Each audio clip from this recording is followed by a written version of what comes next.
The following program, The Russ Belville Show, is intended for responsible adults only. We advocate to the repeal of marijuana prohibition for adults.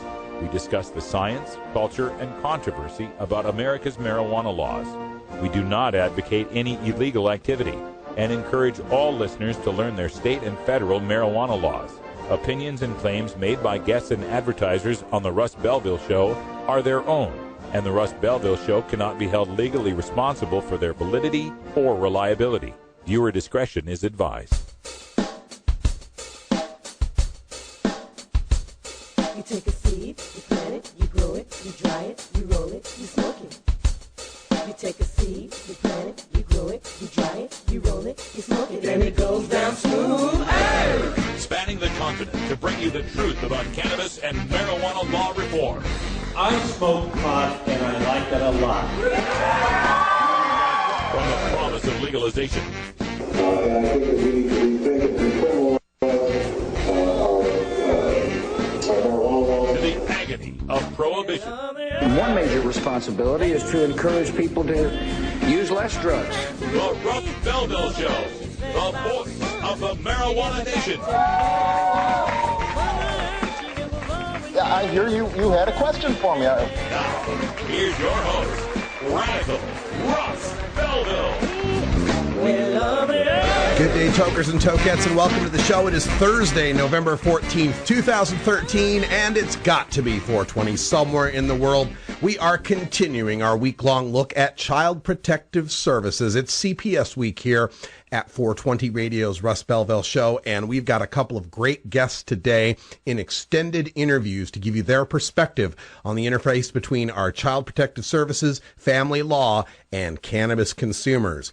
It's Thursday, so we normally would do a Cops Say Legalized Drugs segment. We're going to do that today at 5:30 with Lieutenant Diane Goldstein. She's a retired lieutenant commander from the Redondo Beach Police Department. She's also one of the board members of Law Enforcement Against Prohibition.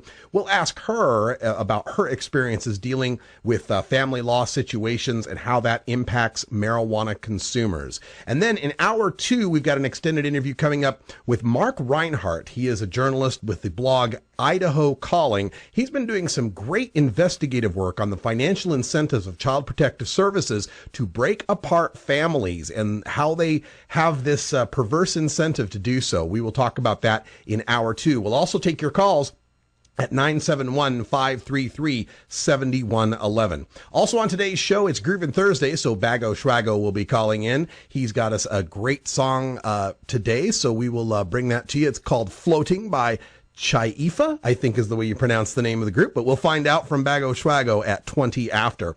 Also on today's show, we're going to go behind the headlines. Sam Hurd, the former wide receiver from the Dallas Cowboys, was sentenced yesterday to 15 years in prison for marijuana trafficking, largely to fellow players in the NFL. We'll take a look at his statistics, the Cowboys' statistics, and whether or not marijuana is actually the secret to NFL success. But before we get to that, we've got our 420 radio news, and we've got headlines with a court decision out of Arizona that severely impacts the grow rights of medical marijuana patients. We've got a battle over a potential medical marijuana amendment in the state of Florida. My home state of Idaho claims that marijuana trafficking has tripled in the past 5 years. Massachusetts hospitals are looking at the effect of medical marijuana and whether or not they can allow it in their facilities. And parents in Pennsylvania who saw the Sanjay Gupta documentary Weed are clamoring for medical marijuana for their epileptic children. All that and more coming up on the Russ Belville Show. Thanks for your support. We'll be right back after this.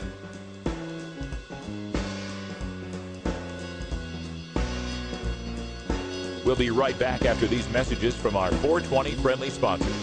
Support these advertisers because their ad money goes straight to the Russ Belville Show. You're tuned into the Russ Belville Show, the voice of the marijuana nation.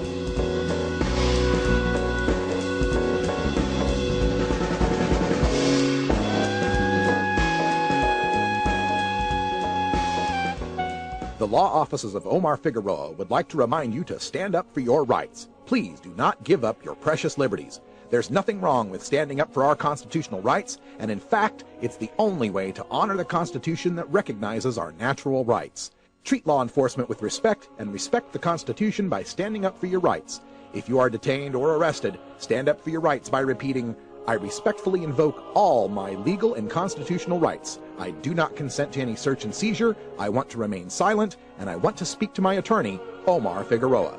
Omar Figueroa has more than a decade of experience in federal and California courts and graduated from Yale University, Stanford Law School, and Trial Lawyers College. Please contact the law offices of Omar Figueroa at 415-489-0420 or 707-829-0215, or on the web at www.omarfigueroa.com.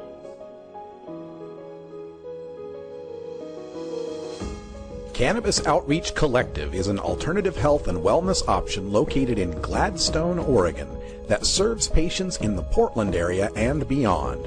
We are a full-service alternative health and wellness collective accommodating patients with natural, organic, holistic, and homeopathic remedies, nutritional guidance, advice, education, and medical cannabis, fully in accordance with Oregon OMMP law. You can find out more about Cannabis Outreach Collective on Facebook at COC503 or by emailing cannabisoutreachcollective503@gmail.com or by telephone at 503-853-1319. Check out our menu on Weed Maps and visit Cannabis Outreach Collective today.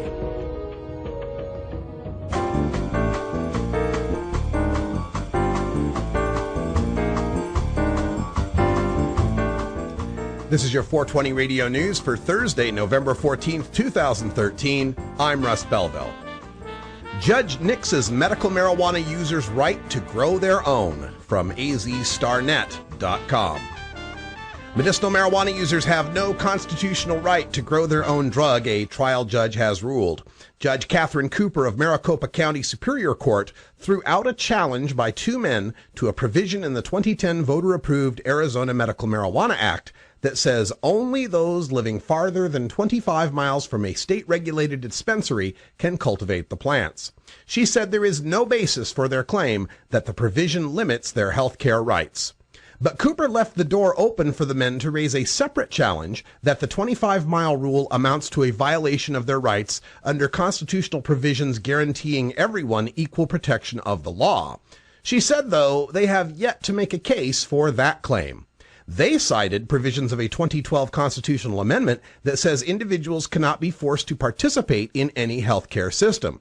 Judge Cooper disagreed, saying, quote, dispensaries are not a healthcare system, end quote. She said they do not manage, process, enroll, or pay for healthcare services for qualifying patients.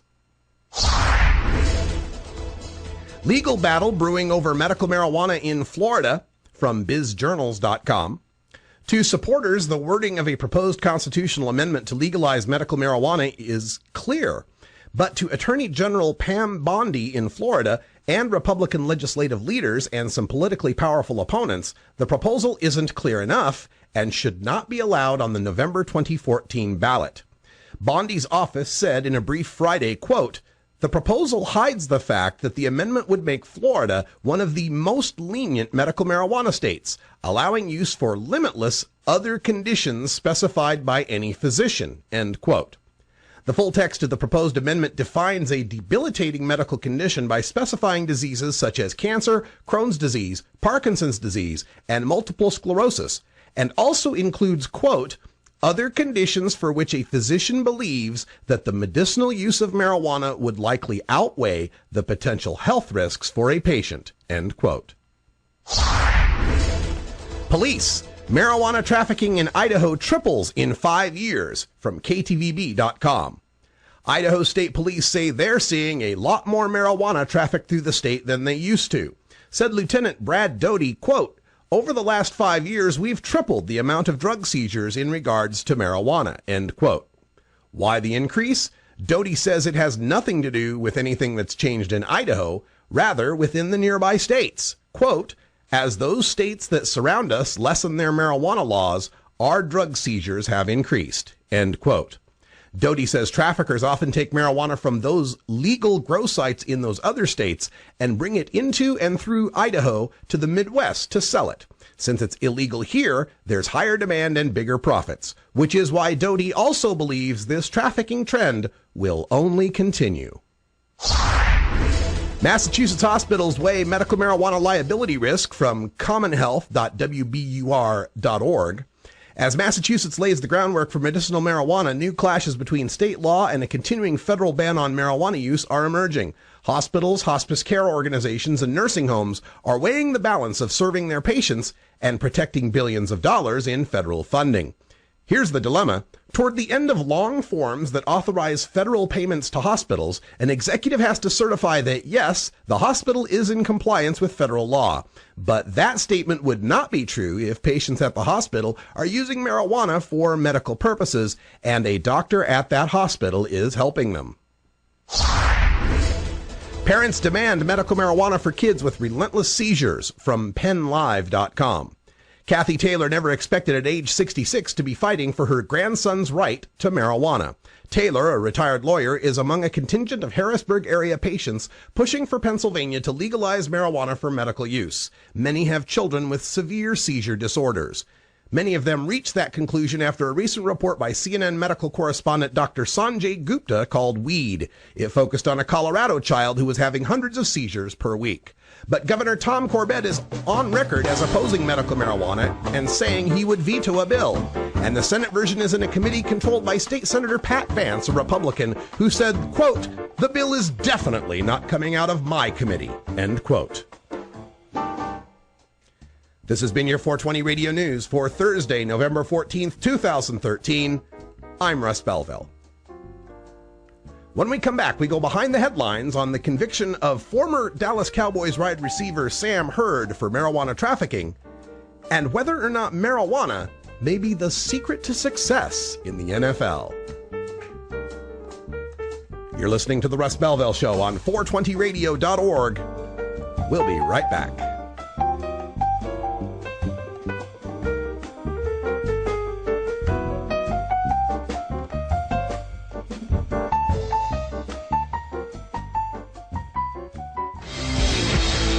When you are starting up a medical cannabis business, you don't just want any attorney. You want a fired-up lawyer who understands the needs of cannabis consumers. The law office of Lauren Vasquez is your fired-up lawyer for the cannabis industry. Lauren Vasquez knows the details of California marijuana law from both a personal and professional angle. Lauren Vasquez rose from the ranks of college normal activists to become one of the Bay Area's best marijuana lawyers. Visit her website, fireduplawyer.com, or call 1-855-MMJ-LAWS for more information. That's 855-665-5297 for Lauren Vasquez, your fired-up lawyer, or email fireduplawyer@gmail.com. The number again is 855-MMJ-LAWS, 855-665-5297 for your fired-up lawyer, Lauren Vasquez. Lauren Vasquez is an activist attorney you can trust. Call today. I'm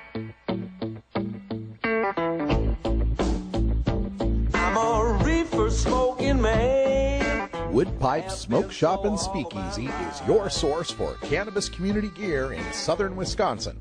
Owners Brian and Tammy Wood are located in Kendall, just outside of Madison, and they've got everything for the smoking enthusiast, including a full assortment of pipes, water pipes, hookahs, bubblers, one-hitters, and so much more.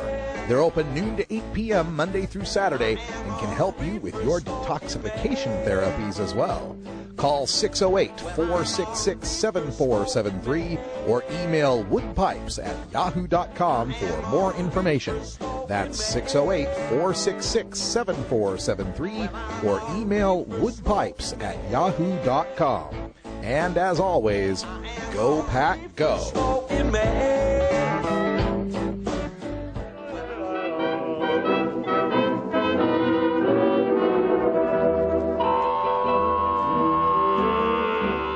The Russ Belville Show brings you the best in daily toker tunes every weekday. Each day features a different genre, including Roots Monday, Folks, here's a story about Mindy the Moocher. Electric Tuesday,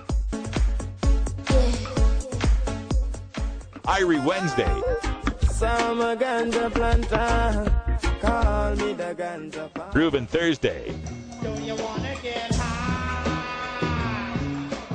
And Rockin' Friday. Then on weekends, we mix them all together in our weekend music party.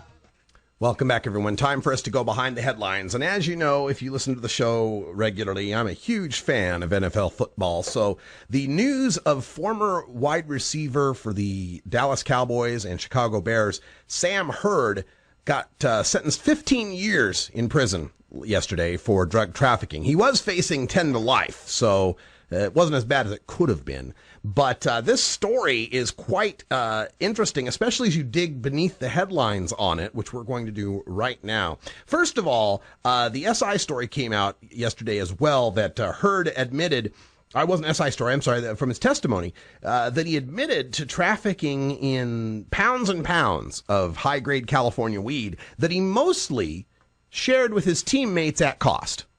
That 20 to 25 of his teammates for the Dallas Cowboys, he was smoking pot with them. And he was with the Cowboys between 2006 and 2010 and said he's regularly smoking with 20 to 25 of his teammates. Now, understand, an NFL roster, a full roster on an NFL team is 53, right? So we're talking about potentially almost half of the Dallas Cowboys regularly smoking high-grade California marijuana. So I thought it'd be interesting to look at statistics. And yesterday on Toker Talk Radio, I looked at Sam Hurd's individual statistics, and they look pretty standard as far as, I mean, he wasn't any superstar NFL receiver or anything, but it's not like his statistics declined over time throughout his pot use. Well, this latest story that I pulled off of CultureMap.com was quite interesting. CultureMap Dallas is pointing out that for the years 2006 to 2010, the Dallas Cowboys made the playoffs 3 times and had a combined record of 48 and 32. So a winning record over those 5 seasons and made the playoffs 3 times. And since Hurd has left the Cowboys in 2011, Dallas not only hasn't made the playoffs, they haven't even had a winning season. Interesting. In fact, the time that Hurd was supplying about 40 to 50% of the Dallas Cowboys starters with weed, that was their most successful set of seasons since their 1990s, 3 out of 4 Super Bowl seasons, the Emmitt Smith days, the Troy Aikman days. Now, another point to be made here is to take a look at the 2 states where marijuana is legal, Washington State and Colorado, which feature the Seattle Seahawks and the Denver Broncos. The Seattle Seahawks are 9-1 on the season, and the Denver Broncos are 8-1 on the season, 2 of the 3 best records in the NFL. Meanwhile, let's also take a look at the state of Florida. The state of Florida is probably the worst state for a pot smoker. You can get a 5-year felony for possessing just an ounce. So how are the Florida teams in the NFL doing? Well, the Miami Dolphins are doing the best. They're 4-5. And the Tampa Bay Buccaneers and the Jacksonville Jaguars are both 1-8. They are 2 of the worst teams in the NFL. Now, all of this is just correlation. It's not causation. We can't prove one thing one way or the other. And it just so happens that Seattle and Denver happen to have some of the best athletes on their teams as well. But if marijuana were causing such a huge problem with the players and their ability to catch and run and throw and tackle, we're not seeing it in the statistics. We're not seeing it in the win-loss records. And in fact, over the past 5 Super Bowls, 2 of those Super Bowls, the winning touchdown catch, the winning last-second touchdown catch, was made by notorious pot smoker Santonio Holmes and notorious pot smoker Plaxico Burress. And we can point to a number of NFL players who are great players. Levon Brazil is one of them who got suspended this year. We can think back to Ricky Williams and so many others who did not deserve to have any extra scrutiny for happening to choose marijuana instead of the terrible painkillers they're given all this time in the NFL. In fact, what we know about concussion, we should be giving NFL players a volcano vaporizer bag the minute they get their bell rung. All right, stick around. When we come back, we got some Groovin' Thursday music for you. Light 'em up. Oh, have you ever met that funny reefer man? A reefer man. Have you ever met that funny reefer man? A reefer man.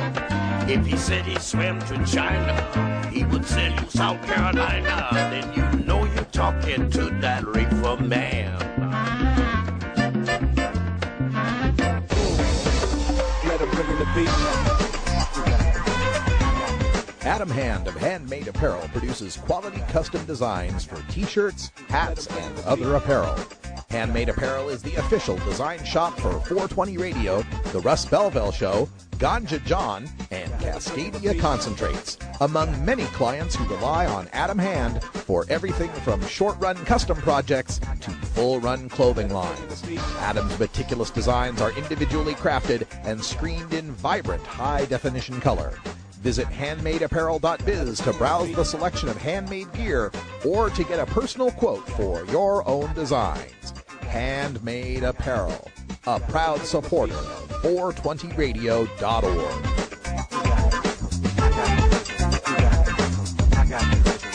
Let him bring in the beat.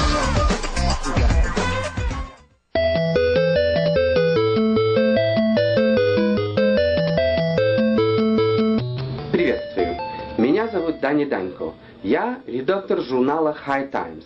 Отвечаю за отдел культивации, или, проще говоря, выращивания. Приглашаем вас в Амстердам с 24 по 28 ноября, чтобы посетить ежегодный турнир Cannabis Cup, уже 26-й по счету. Там мы сравним множество видов марихуаны и гашиша из смежных кофешопов. Еще у нас там выставка товаров, семинары по выращиванию, ночные концерты и вручение премии за лучший в мире сорт марихуаны. Хотите получить 10% скидку со стоимости билета? Используйте промокод Данько на сайте cannabiscup.com. Ждем вас!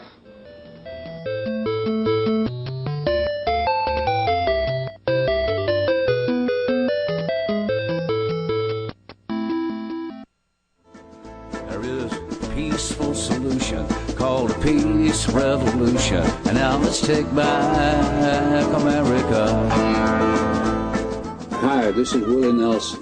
Like millions of freedom-loving Americans, I'm a marijuana smoker, and I don't think that should be any of the government's business. There's absolutely nothing wrong with the responsible use of marijuana. The next time you light up, take the time to let your elected officials know how you feel. It's time we legalize marijuana and stop treating marijuana smokers like criminals. For more information on how you can help legalize marijuana, please contact NORML at norml.org.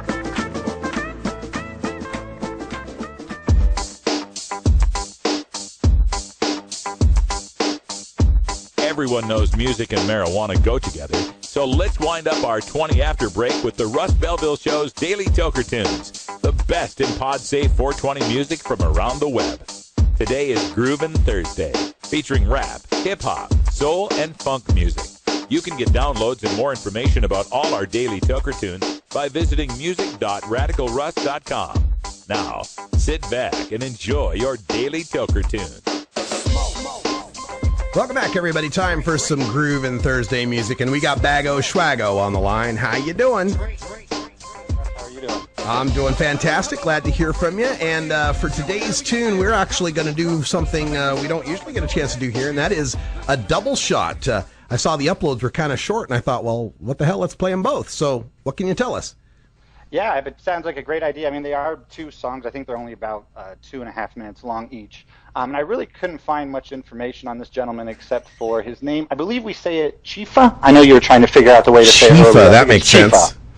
And he's out of Texas, and I don't really have much else on him except for these two songs. One's called Medicinal, and the other one is called Floating. And I like Medicinal over the other one, but they're both good ones to get your head bobbing. All right, we'll play Medicinal by Chifa first. We'll follow that up with Floating. And the album appears to be Blowed and High. And if you're looking for Chifa online, it's spelled Chiepa.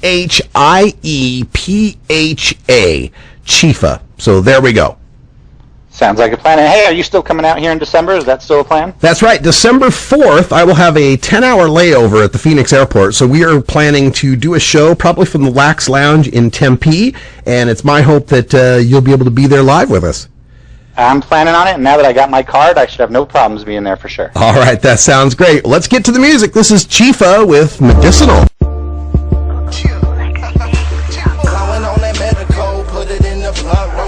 Take a puff, now I'm high as fuck.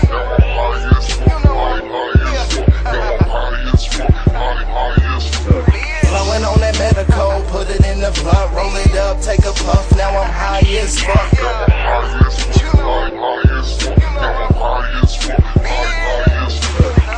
Medical is what a nigga blowing on. Chocolate chunk in my blunt, that's what I'm choking on. Got that lemon pie, that's what my friend's smoking on. Smoke a couple blunts, we out of this world gone. Still smoking on, high grade, speeding down the highway like Smokey off a Friday. I'm rolling up all day, my cup filled up with Bombay.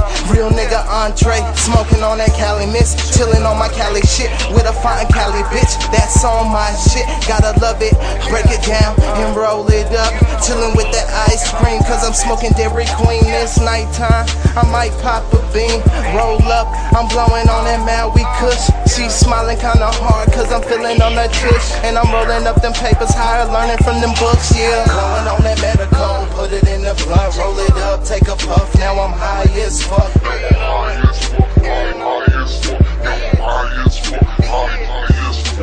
Blowing on that medical, put it in the blunt, roll it up, take a puff, now I'm high as fuck.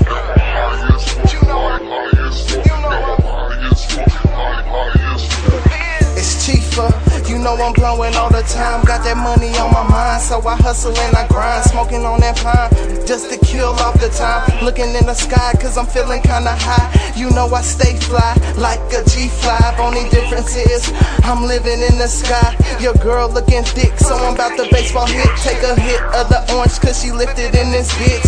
Smoking on that king shit, nigga feeling gifted. Riding in my ride, so glad I lit it. Silver haze got me feeling lost in a maze. I got my shades on, hiding from the sun rays. Eyes low, so the shades I gotta keep them. Smoking Bruce Banner, lungs coughing. Still smoking more joints, feeling stuck in the coffin.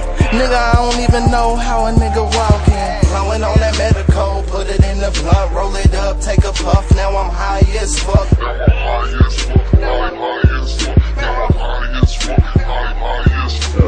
Blowing on that medical, put it in the blunt, roll it up, take a puff, now I'm high as fuck.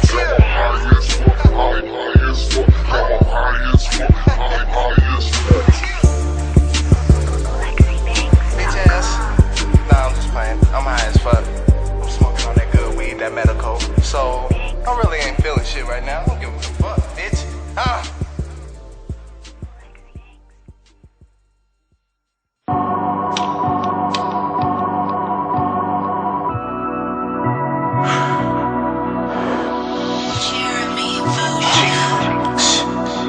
be floating, yeah. I be floating. It's that medical weed, that potent. It's that medical weed I'm smoking. It's that medical weed I'm choking. That's all a nigga be smoking. That's all a nigga be smoking. That's all a nigga be smoking. I be floating. It's that medical weed, that potent. It's that medical weed I'm smoking. It's that medical weed I'm choking. That's all a nigga be smoking. That's all a nigga be smoking. That's all a nigga be smoking. It's that orange kush, that silver haze I be smoking on. I ain't them other niggas, I'm smoking strong. You know I'm smoking strong. Keep that medical lurking in my blunt. Walk in the house, they say they smell a skunk. I keep on rolling up like a drive-thru. If you buy, I supply you. Medical hybrids, Tiva, indica, loaded up. Take a rip, smoking on a vape stick. Do it all day, shit. High as a spaceship. Grind on the day tip, so glad to get chips. Do it for my kids, bitch. Bag it up and make flips. Show you how to get this. Money, dog, I'm a hedgehog. Got a nose for the cheese, but it ain't chose. Nah, nigga, no. I be floating.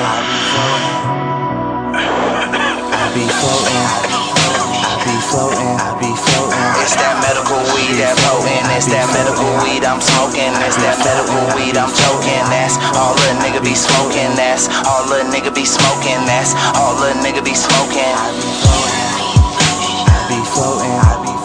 It's that medical weed, that potent. It's that medical weed I'm smoking. It's that medical weed I'm choking. That's all a nigga be smoking. That's all a nigga be smoking. That's all a nigga be smoking. I be floating. I be floating. I be floating.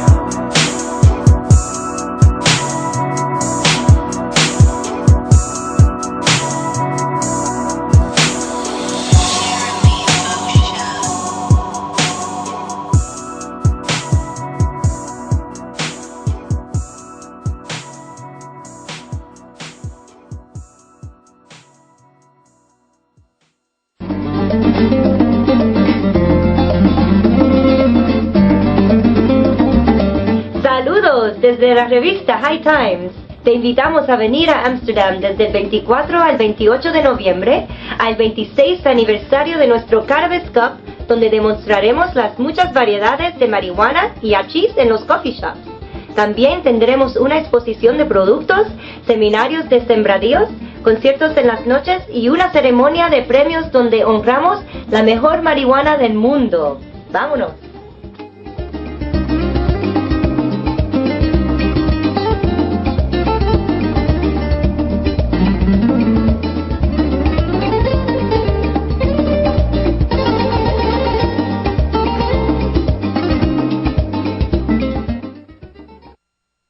What makes something funny? How does humor impact health and psychological well-being? How can you incorporate humor into everyday life?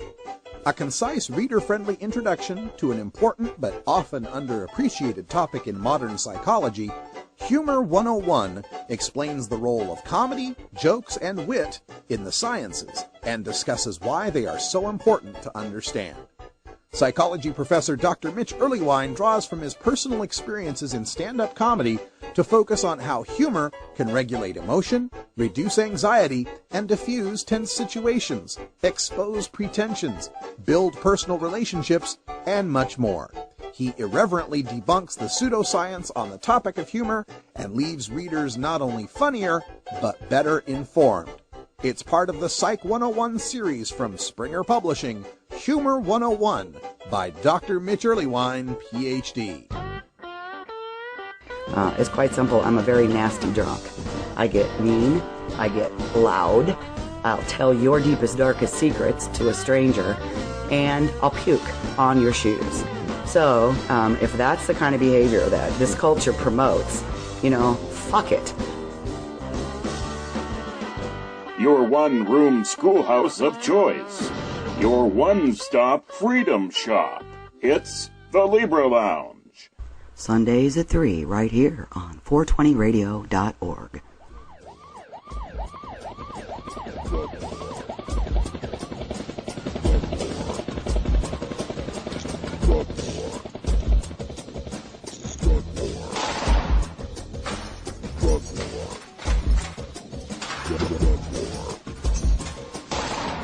One of the most disturbing elements of the Prohibition War is how it's made police the enemy of otherwise law-abiding cannabis consumers. Fortunately, one group of police officers knows the futility of prohibition and reaches out to educate the community and current law enforcement. Today, the Russ Belville Show visits with another speaker from Law Enforcement Against Prohibition with one clear message. Cops say legalize drugs.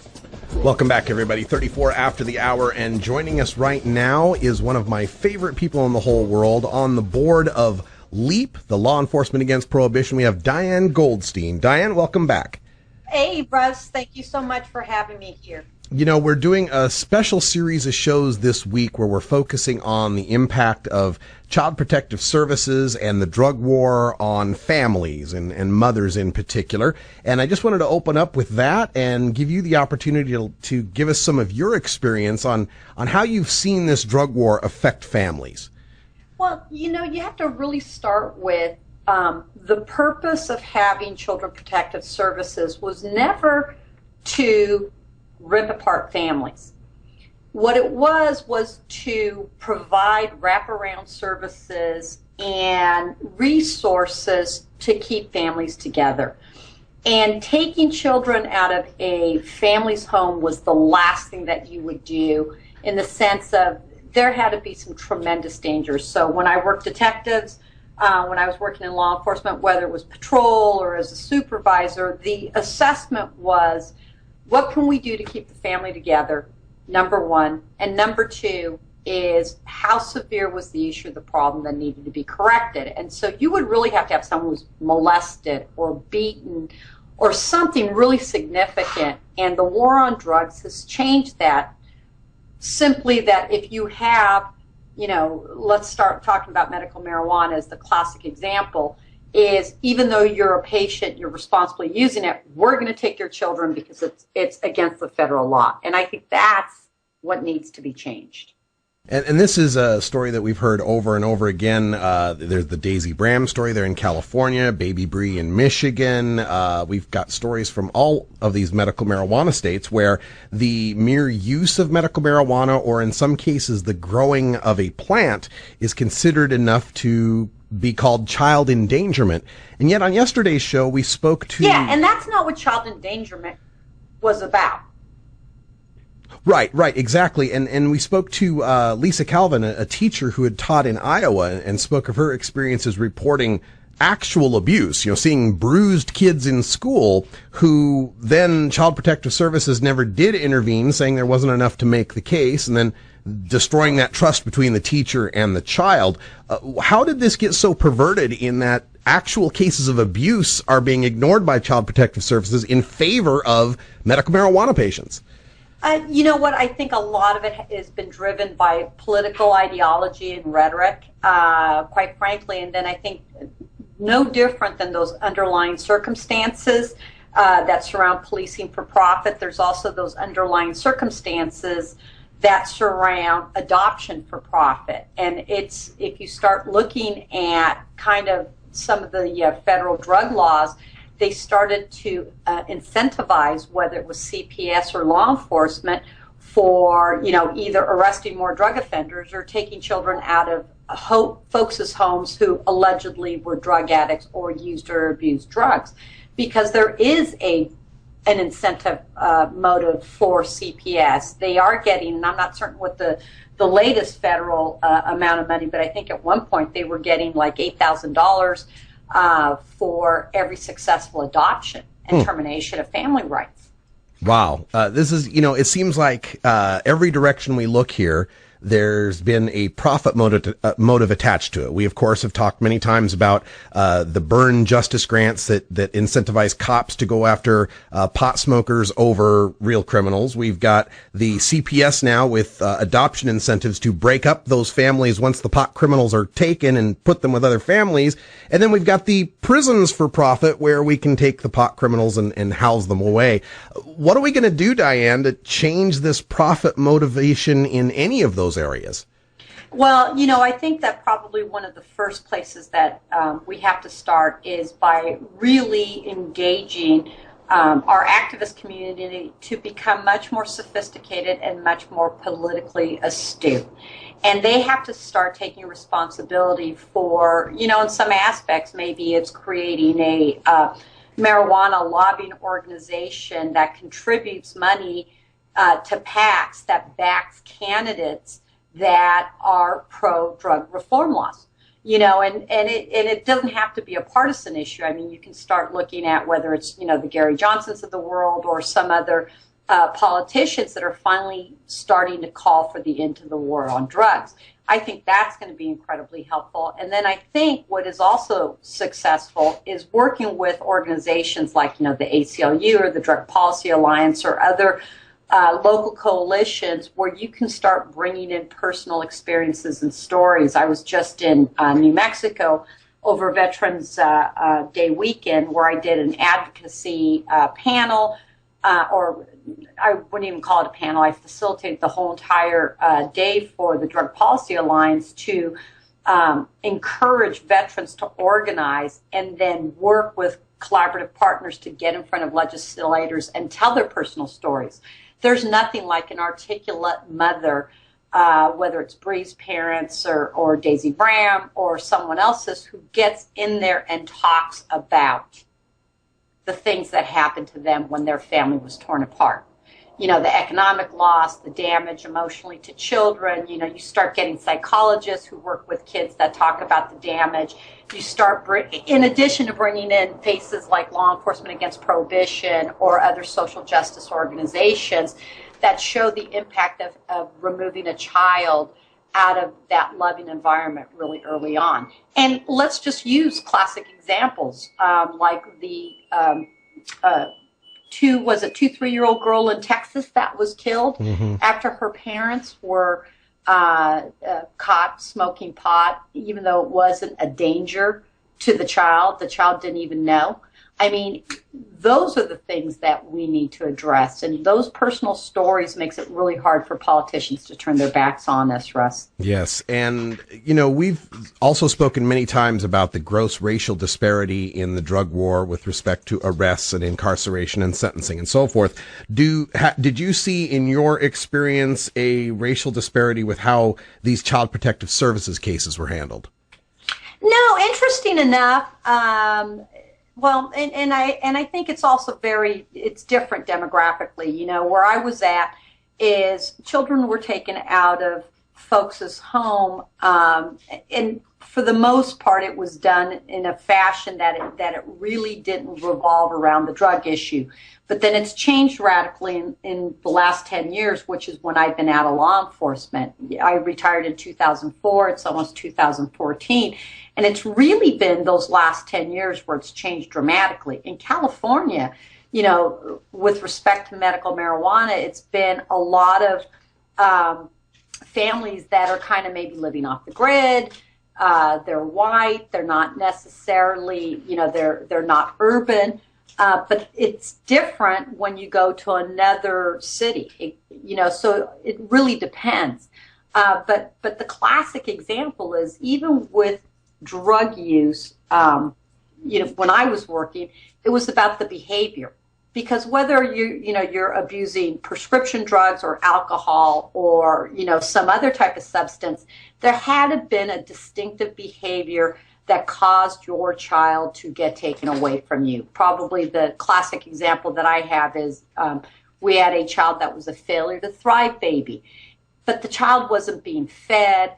It was filthy, the home, you know, there was cockroaches. There was a distinctive and important reason to take this child away from this family because it would have died from malnutrition. Okay, we're speaking with Diane Goldstein from the Board of Law Enforcement Against Prohibition. You can find out more about LEAP at leap.cc. And it is Child Protective Services Week here. We're kind of focusing on family law and how that interfaces with marijuana users, marijuana patients. And Diane, I've heard reports from some folks about how, you know, even people that were activists and had some idea of how criminal law worked by, you know, reading case after case after case, that were shocked once they realized that family law is not subject to a lot of the same restrictions as cops are. Can you give us any insight on that? Sure. There's a much lower standard because you're not working within a criminal conviction. So all you need is almost like a probable cause, and that's all the judge needs or the social worker needs to take that child out of the home. Now there is a system set up in place where what happens normally when you have children that are taken away out of a family. So now you have attorneys that represent the parent. You have to have attorneys that represent the child independently of the parent. And then you have the social worker who has attorneys representing the county's interest. And then you have a judge. And it can be incredibly complicated. And one of the issues relative to it is what you have to also start looking at when you start looking at these drug issues is the coercive drug rehabilitation that's demanded, the coercive drug testing that people have to pass. And so there's all sorts of impediments that allows for failure. And instead of, you know, working with families to address were there any issues, or even to understand that, you know what, this parent is a medical marijuana patient, has never abused the child. This child in the system is going to take resources away from so many other kids. I mean, down here in LA County, Los Angeles County Child Protective Services, I can't begin to tell you the scandals surrounding dozens of kids that have been beaten to death. And so here's kids that should be in the system that aren't. And then you're taking all this time to go after someone who's a medical marijuana patient. It just, to me, it's no different than that, you know, argument Leap always makes is right now we have 400,000 untested rape kits across America several months ago based on a special by Anderson Cooper. And the reason for it is because we continue to focus on drug war stats and drug offenders instead of going after violent criminals. Yes, it's something we've discussed before, and it's just another one of those insane, perverse incentives of the drug war. Diane, we have to take a break for some advertising, but would you be willing to stay with us here, maybe do another 10 minutes at the other side of this? We'll wrap this segment up. Absolutely. Sounds good to me. We'll take a quick little break here. You're listening to the Russ Belville Show here on 420radio.org. Our guest is Diane Goldstein. She's one of the board of directors from Law Enforcement Against Prohibition and a tireless activist who is following me all over the country. We'll be right back. I am. Stick around.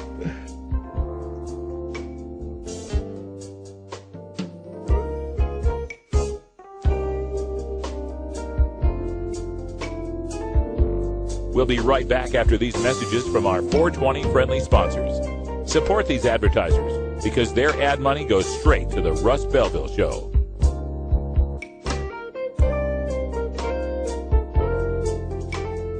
You're tuned into the Russ Belville Show, the voice of the marijuana nation.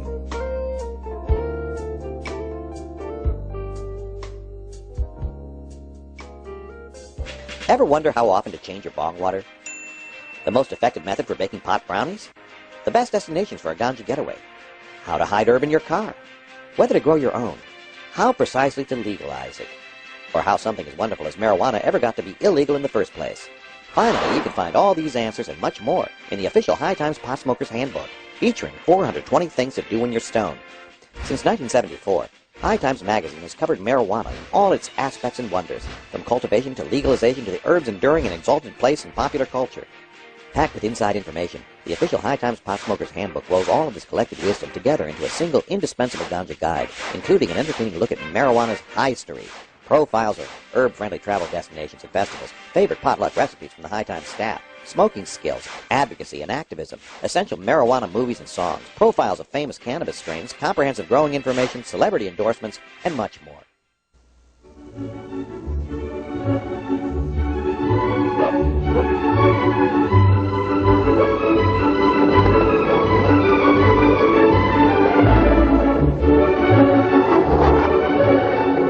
Statistics show that 40% of all kids who smoke marijuana live in the city.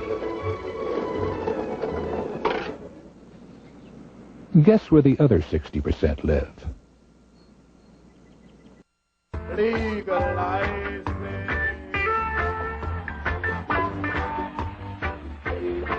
Don't criticize.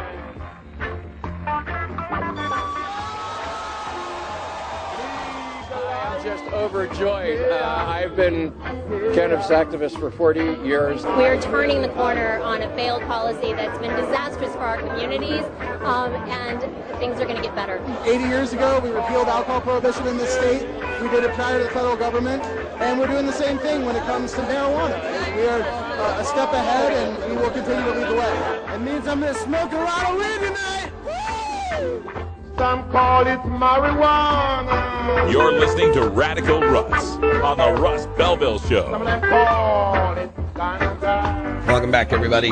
Indeed, we did legalize it in Washington State and in Colorado, and even that is still causing problems for families. Welcome back. We are in the middle of CPS week here on the Russ Belville Show, and that's right. Even in Washington and Colorado, where it is legal to possess and use marijuana, parents can still face discrimination. They can still face the loss of their children and the interface with Child Protective Services. We've got Diane Goldstein, a board member from Law Enforcement Against Prohibition, on the line. Diane, welcome back to the show. Thank you, Russ. Much appreciate being on. Hey, I'd like to get into that subject a little bit, this idea about legalization in Washington and Colorado. We just saw a poll that came out that people said by about a 2-to-1 margin that people shouldn't lose their jobs if they're smoking pot in a legal state. I would think that people's opinions with regard to losing your kids when you're smoking pot in a legal state would probably be even a bigger majority, but they do still face some danger there, don't they? Yeah, they do. And, you know, I think part of that issue is the ongoing stigma that's associated with cannabis users. And I think that's the place where, you know, it's so difficult sometimes is to get people to come out of the closet. If every cannabis consumer came out of the closet publicly and, you know, demanded that the war on cannabis be ended, it'd be ended in just a hot second. But it's very difficult for people to shed that stigma that's been associated with being an illicit black market drug user.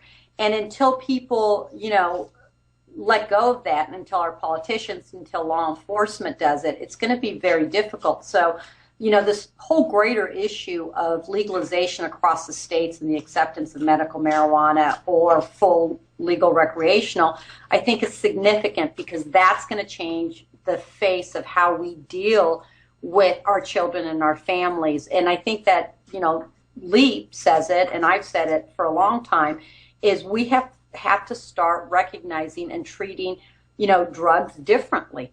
Is the first step, and although it's an incremental step to ending the war on drugs, is in fact legalizing marijuana. And as more states tip and turn that way, we'll have less of these abuses. But I think right now you're seeing kind of the last dying groan of dinosaurs across our federal government and across our law enforcement leaders. So they're hanging on to their power. And what's happening is they're abusing their power significantly. And like anything else is when you have bad laws, bad things happen.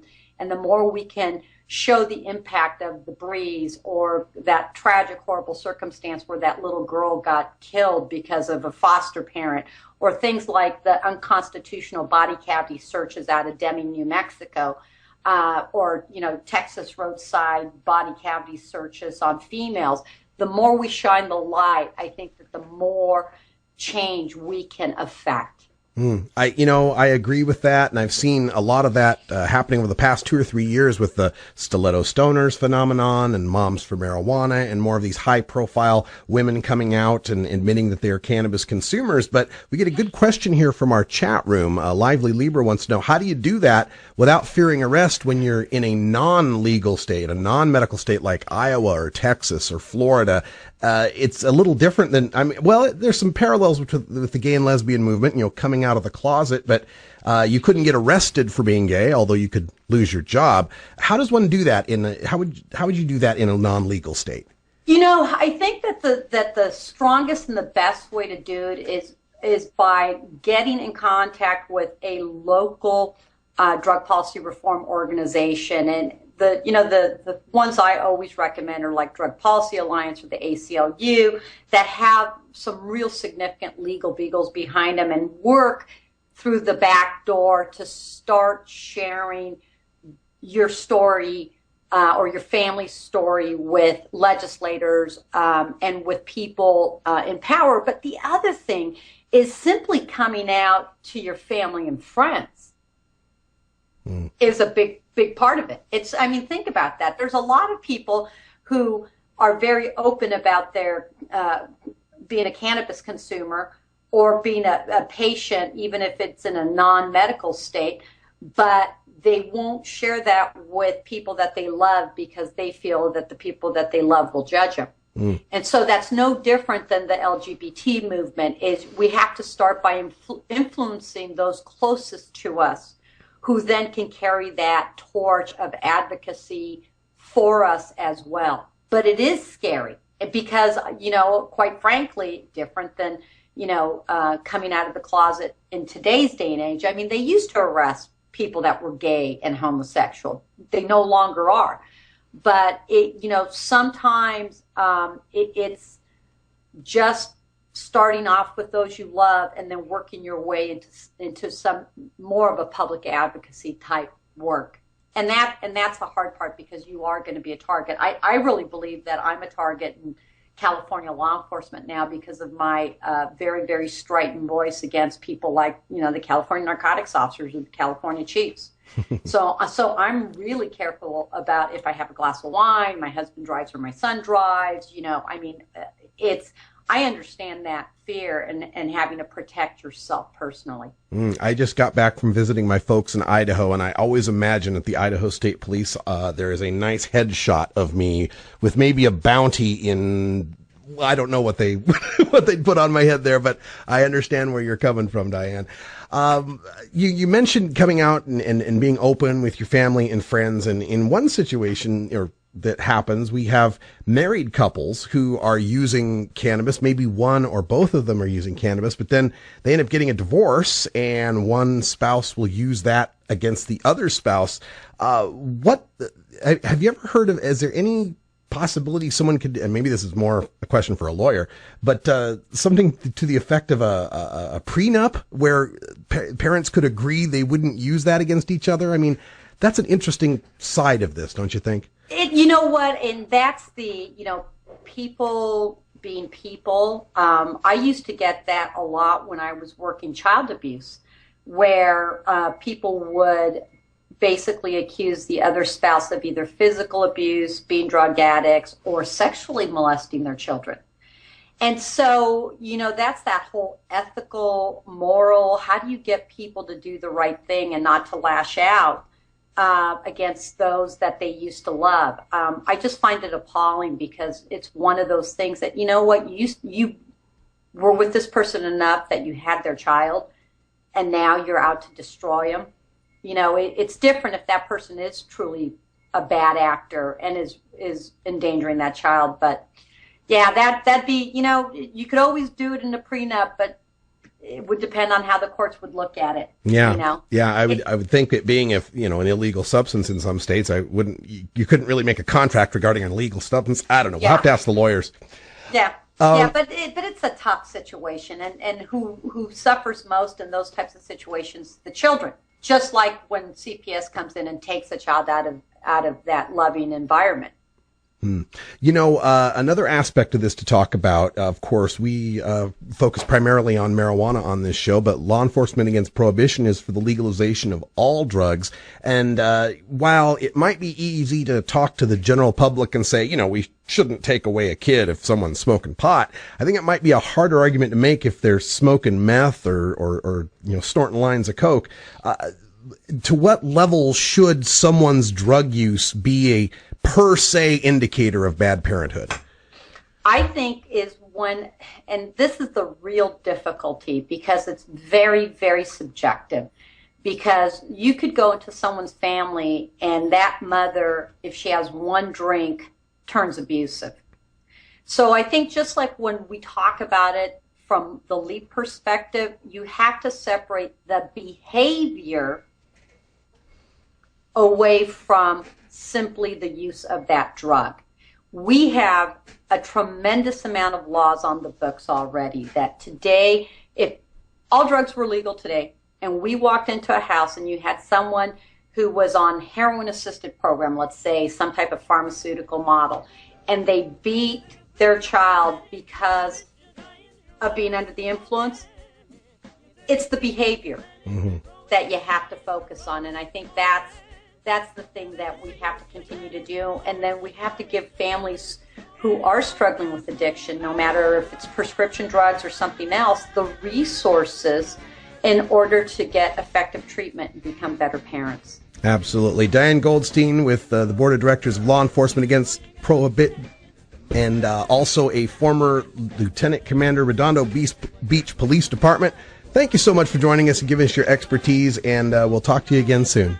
Thanks, Russ. Always a pleasure. All right, folks, that's all the time for Hour 1, but come on Hour 2, we've got Mark Reinhart from Idaho Calling with a deep look at the financial incentives in Child Protective Services. For everyone here at the Russ Belville Show, I'm Radical Russ, and until next time, take care of each other, tokers. This is the Russ Belville Show. The Russ Belville Show is blogging and podcasting daily at RadicalRuss.com. You plant it, you grow it, you dry it, you roll it, you smoke it. You take a seed, you plant it, you grow it, you dry it, you